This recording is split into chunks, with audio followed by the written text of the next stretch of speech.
ಬಂಟ್ವಾಳ ತಾಲೂಕಿನ ತುಂಬೆಯ ಆಶೀರ್ವಾದ್ ಸೇವಾ ಸಂಘ ಹಾಗೂ ಆಶೀರ್ವಾದ್ ಮಹಿಳಾ ಸೇವಾ ಸಂಘದ ಆಶ್ರಯದಲ್ಲಿ ಬಂಟ್ವಾಳ ತಾಲೂಕು ಪಂಚಾಯತ್ ಸದಸ್ಯ ಗಣೇಶ್ ಸುವರ್ಣ ಅವರ ನೇತೃತ್ವದಲ್ಲಿ 6ನೇ ವರ್ಷದ ಆಡಿಡೊಂಜಿ ಗಮ್ಮತ್ ಕಾರ್ಯಕ್ರಮ ತುಂಬೆಯ ಮುದಲ್ಮನೆಯಲ್ಲಿ ನಡೆಯಿತು.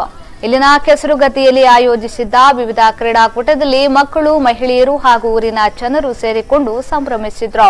ಹಾಡಿಗೆ ಕುಣಿದು ಕುಪ್ಪಳಿಸಿದ್ರು. ಕೆಸರುಗದ್ದಿಯಲ್ಲಿ ನಿಧಿ ಶೋಧ, ಓಟ, ಮಡಕೆ ಒಡೆಯುವುದು, ಪಿರಮಿಡ್ ರಚಿಸುವುದು, ಹಗ್ಗಜಗ್ಗಾಟ ಮೊದಲಾದ ಆಟಗಳನ್ನು ಆಡಿ ಸಂಭ್ರಮಪಟ್ರು.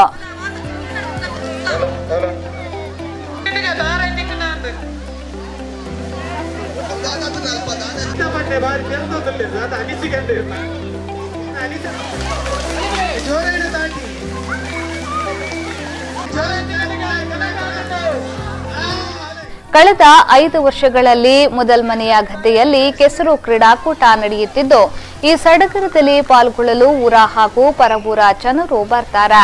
ಕೆಸರು ಗದ್ದೆಯಲ್ಲಿ ಆಟೋಟ ನಡೆಸಿದ ಬಳಿಕ ಭತ್ತದ ನೇಜಿನಾಟಿಯೂ ನಡೆಯುತ್ತಿದೆ. ಈ ಸಂದರ್ಭ ತುಂಬೆ ಗ್ರಾಮ ಪಂಚಾಯತ್ ಉಪಾಧ್ಯಕ್ಷ ಪ್ರವೀಣ್ ತುಂಬೆ ವಿ4 ನ್ಯೂಸ್ನೊಂದಿಗೆ ಮಾತನಾಡಿ, ಕಳೆದ 6 ವರ್ಷಗಳಿಂದ ಮುದಲ್ಮೆಯಲ್ಲಿ ಕೆಸರು ಕ್ರೀಡಾಕೂಟ ನಡೆಸಲಾಗುತ್ತಿದೆ.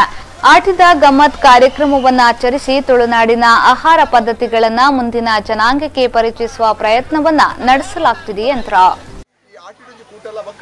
ಈ ಕೆಸರು ಗದ್ದದ ನಮ್ಮ ತುಳುನಾಡದ ಬೇತೆ ಬೇತೆ ರೀತಿಯ ದುಂಬುದ ಗೊಬ್ಬುಲೇನು ಕೆಸರು ಗೊಬ್ಬು ನಮ್ಮ ಕಾದರ ಬೊಕ್ಕ ನಮ್ಮ ಸಂಪ್ರದಾಯದ ಪ್ರಕಾರದ ದುಂಬುದ ತುಳು ತೆರಸುಲು ನೆತ್ತ ಬಗ್ಗೆ ಒಂದು ಆಟಿದ ಭೋಜನದ ಕಾರ್ಯಕ್ರಮ ದಿವೊಂದು ಇತ್ತೆ ಮಧ್ಯಾಹ್ನದಕ್ಕ ಈ ಕೆಸರಡಂಜಿ ಕಾರ್ಯಕ್ರಮದ ದಿವಂದ ವಿಶೇಷವಾದ ನಮ್ಮ ತಾಲೂಕು ಪಂಚಾಯತ್ ಸದಸ್ಯರ